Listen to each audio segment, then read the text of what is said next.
Uma saudação a todos. Meu nome é Emerson Borges, sou bacharel em História e por mais de 20 anos fui ministro religioso. Sou o escritor desse livro, A Bíblia sob Escrutínio. Sou o criador desse canal no YouTube, como também do site, do Instagram e da página no Facebook Deuses e Homens. E hoje nós vamos responder a intrigante pergunta: será que realmente existe alma ou espírito? Em 1901, o médico americano Duncan McDougall fez uma experiência com doentes terminais. Ele colocou cada paciente, com cama e tudo, sobre uma balança gigante. Segundo o médico, quando a vida cessou, a balança mexeu de forma repentina, como se algo tivesse deixado o corpo. A balança, segundo o doutor, mexeu 21 gramas. E o doutor concluiu que esse era o peso da alma. A descoberta caiu na cultura popular e até inspirou um filme chamado 21 gramas. Entretanto, este experimento não tem nenhum valor científico, pois a balança era muito imprecisa e cada paciente gerou um valor diferente. Mas tais tentativas mostram bem a obsessão do ser humano na ideia de uma alma imortal, que supostamente habita o corpo. Na época em que foram escritos a Bíblia e o Alcorão, por exemplo, virtualmente nada se sabia sobre o universo.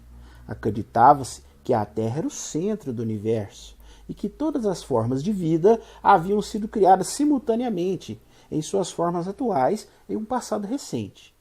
E que a matéria viva se distingue pela presença de uma certa força vital, cuja fonte era usualmente associada a divindades. Isto fica bem claro na mitologia cristã, que fala sobre o surgimento do homem. Na mitologia cristã, usa-se expressões tais como fôlego de vida ou sopro de vida, para descrever o que supostamente teria sido insuflado nas narinas de Adão para transformá-lo de barro em homem. Quando lemos a palavra alma nas Bíblias atuais, se formos olhar nos textos em hebraico, nesses lugares se usa a palavra ruan, que significa respiração ou espírito. Agora, se formos olhar nos textos da Bíblia em grego, vamos encontrar a palavra pneuma, que, não por acaso, é uma raiz que ainda hoje utilizamos para nos referir a ar, tanto em português como em inglês e em muitas outras línguas. Como se notava que a morte sempre causava o fim da respiração, imaginou-se que a respiração era a própria essência da vida. Pneuma, ainda hoje, significa espírito ou fantasma em grego. Hoje em dia, entretanto, qualquer criança que passe por uma boa escola sabe que a Terra não é o centro do universo. Qualquer criança que tem uma boa educação, ela entende isso. Qualquer criança que tem uma boa educação sabe que as formas de vida que existem hoje não surgiram da noite para o dia, há poucos anos atrás. Elas sabem que as formas de vida surgiram durante um processo evolutivo, através da seleção natural, que levou milhões e milhões de anos. Qualquer pessoa que tenha um bom estudo, um bom conhecimento científico, sabe que não existe essa chamada força de vida no organismo.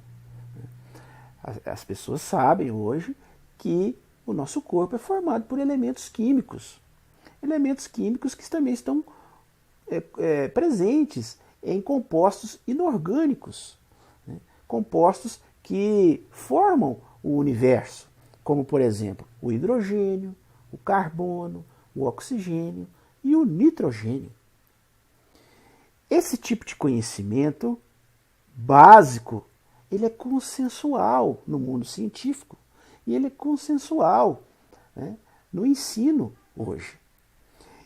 E ele aponta, esse tipo de conhecimento, ele aponta para uma infinidade de evidências científicas que foram acumuladas durante décadas e décadas de experiências, experimentos, de estudos, de vários tipos de experimentação.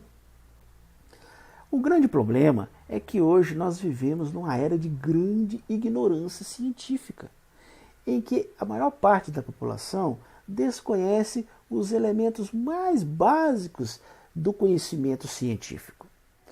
Para se ter uma ideia sobre essa ignorância científica que existe hoje, podemos dizer que relativamente poucas pessoas conseguem apontar corretamente a causa das estações, ou, por exemplo, o tempo necessário que a Terra gasta para dar a volta completa em torno do Sol. Nessa época de ignorância científica, pouquíssimas pessoas sabem ou entendem que o nosso cérebro é o responsável pelo que somos, pela nossa personalidade, nosso humor, nossas memórias, nossos julgamentos morais, nossas inibições, pensamentos, decisões. Pouquíssimas pessoas hoje entendem que, com uma pancada na cabeça, você pode perder a sua memória. Um copo de álcool pode eliminar sua memória, suas inibições e alterar radicalmente o seu senso moral. Poucas pessoas entendem que antidepressivos eles alteram o nosso humor. Poucas pessoas compreendem que doenças neurológicas afetam a nossa personalidade e a maneira de nos relacionarmos com outras pessoas. Infelizmente, a grande maioria das pessoas, devido à ignorância científica, elas desconhecem esses fatos. E elas não se dão conta de que esses fatos que eu apresentei são incompatíveis com a ideia de uma alma imaterial ou transcendente que seria a fonte da nossa consciência. A alma, ela não pode ser responsável pela nossa memória, por exemplo, pois álcool, sedativos e pancadas na cabeça não poderiam atingir a alma. Afinal de contas, segundo a crença das pessoas, a alma ela não pode ser atingida, né, por meios físicos, como, por exemplo, uma pancada. Então, se a alma ela não pode ser atingida por uma pancada, por que quando a pessoa leva uma pancada forte na cabeça, muitas vezes ela perde a memória? Da mesma forma, a alma, uma suposta alma, que está separada do corpo, né, que é algo imaterial, ela não pode ser responsável pelo nosso humor, nossa personalidade, nossa consciência ou nossos julgamentos morais. Pois, como já falei, antidepressivos e doenças neurológicas no cérebro afetam a nossa personalidade e a nossa maneira de nos relacionarmos com outras pessoas. De fato, se houvesse qualquer influência externa de uma alma, né, ou de um espírito comandando o cérebro humano e seus processos, as faculdades de medicina precisariam ensinar teologia dentro dos seus cursos de neurologia. E não é esse o caso, não é mesmo? Em suma, até as pessoas minimamente bem informadas sobre o funcionamento do corpo humano, já possuem o conhecimento necessário para perceber que toda a nossa vida mental surge e se processa no nosso sistema nervoso, e não em uma fonte externa a ele. No caso, uma alma ou um espírito. Portanto, isso significa que almas não existem. Isso é folclore, isso é lenda. Esse fato dá um duro golpe em religiões como o cristianismo e o islamismo, que, em essência, né, essas religiões ficam preparando as pessoas para que elas tenham um bom destino, né, para que sua suposta alma ou seu espírito, né, tenha um destino feliz, né, seja no céu, né, seja num outro lugar, e que essa suposta alma ou esse suposto espírito não vá para um inferno, né, não vá para um lugar de tormento eterno. Assim, visto que essa peça de ficção chamada alma ou espírito não existe, então não existe nada para ser salvo, nem de um céu, nem de um inferno. Isso torna sem sentido toda a teologia do monoteísmo ocidental. E eu garanto para vocês, pouquíssimas pessoas estariam dispostas a crer em qualquer divindade nessas condições, sem que haja essa perspectiva de que uma suposta alma, um suposto espírito, possa receber uma recompensa, né, depois da morte. Muitas pessoas, diante de tais evidências, ficam se perguntando: mas o que dizer dos inúmeros relatos de pessoas que afirmam ter visto almas penadas ou espíritos vagando por aí? Como podemos explicar esses relatos dessas pessoas? Bem, grande parte dessas histórias não passam de folclore, histórias inventadas para assustar as pessoas. Além disso, temos de levar em conta diversas doenças mentais, tais como esquizofrenia, transtornos e demências. O cérebro humano, como qualquer outro órgão, pode ter uma disfunção, quer dizer, um mau funcionamento, e fazer a pessoa ver e sentir coisas que não existem.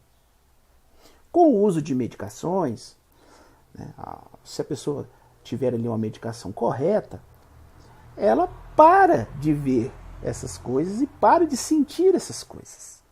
Muitos usuários de drogas, como por exemplo maconha, cocaína, chás alucinógenos, relatam que após o uso dessas drogas começam a ter alucinações, começam a ver coisas que não existem.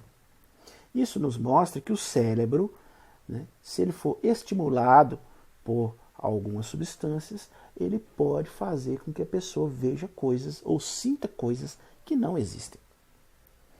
Da mesma forma, o cérebro, quando ele tem uma disfunção, ele pode levar a pessoa a ver coisas ou a sentir coisas que não existem. Muitos às vezes questionam, mas e quanto à chamada possessão por espíritos? A gente vê em várias religiões evangélicas, ou até mesmo em terreiros de Umbanda, pessoas serem possuídas por espíritos, ou serem possuídas por outras pessoas, por supostos espíritos de outras pessoas. Como explicar isso? Bem, nós aplicamos a mesma regra dos transtornos que levam as pessoas a ver coisas que não existem. Né? Esses transtornos também levam as pessoas a sentir coisas que não existem. E podem levar as pessoas a achar que estão sendo possuídas por espíritos de outras pessoas.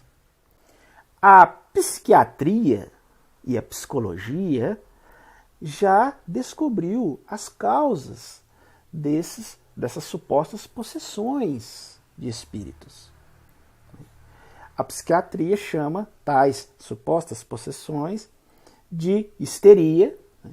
Podem ser causadas por histeria, mania, psicose, síndrome de Tourette, epilepsia, esquizofrenia, hipnose, que pode ser via sugestionabilidade ou contágio psíquico, ou transtorno dissociativo de identidade. Portanto, a psiquiatria já descobriu e tem respostas para estas supostas possessões de espíritos. Bem, este era o assunto que nós iríamos analisar hoje. Se você chegou até aqui é porque gostou. Então, não deixe de dar o joinha aí no nosso vídeo. Estoure esse like aí para nós. Se inscreva em nosso canal. Tá vendo esse quadradinho que tem aqui do lado aqui, ó? Clica nele e se inscreve. Eu já observei no analítico que mais da metade das pessoas que assistem os vídeos do nosso canal não são inscritos. Então, se inscreva aí, ó. Clica no quadradinho. Além de se inscrever, acione o sininho de notificações. Comente, diga o que você achou e compartilhe o vídeo com outras pessoas. Se você desejar adquirir o meu livro, eu vou deixar aqui na descrição os links aonde você pode adquirir meu livro.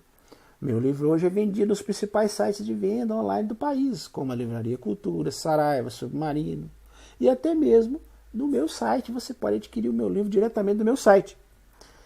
Você pode acessar www.deusehomens.com.br. Além de você conhecer o meu site, né, que ali eu escrevo matérias, né, eu coloco notícias, memes, vídeos. Além disso, você pode adquirir o meu livro diretamente do meu site. E se você ainda não assistiu aos outros vídeos do nosso canal, eu vou deixar os links aqui na descrição desse vídeo. No nosso canal, nós já fizemos mais de 60 vídeos sobre diversos assuntos. Eu tenho uma série de 39 vídeos, chama Escrutinando a Bíblia. Se você ainda não assistiu, veja aqui na descrição os links e assista. Eu tenho uma outra série que chama 12 Evidências da Inexistência de Deus. Se você ainda não assistiu, veja aqui na descrição, acesse os links e assista. Eu tenho uma série de 5 vídeos, chama-se Refutando as Provas da Existência de Deus. Se você ainda não assistiu, acione aqui na descrição para que você possa assistir os outros vídeos do nosso canal. No mais, eu desejo uma excelente semana a todos e até o nosso próximo vídeo.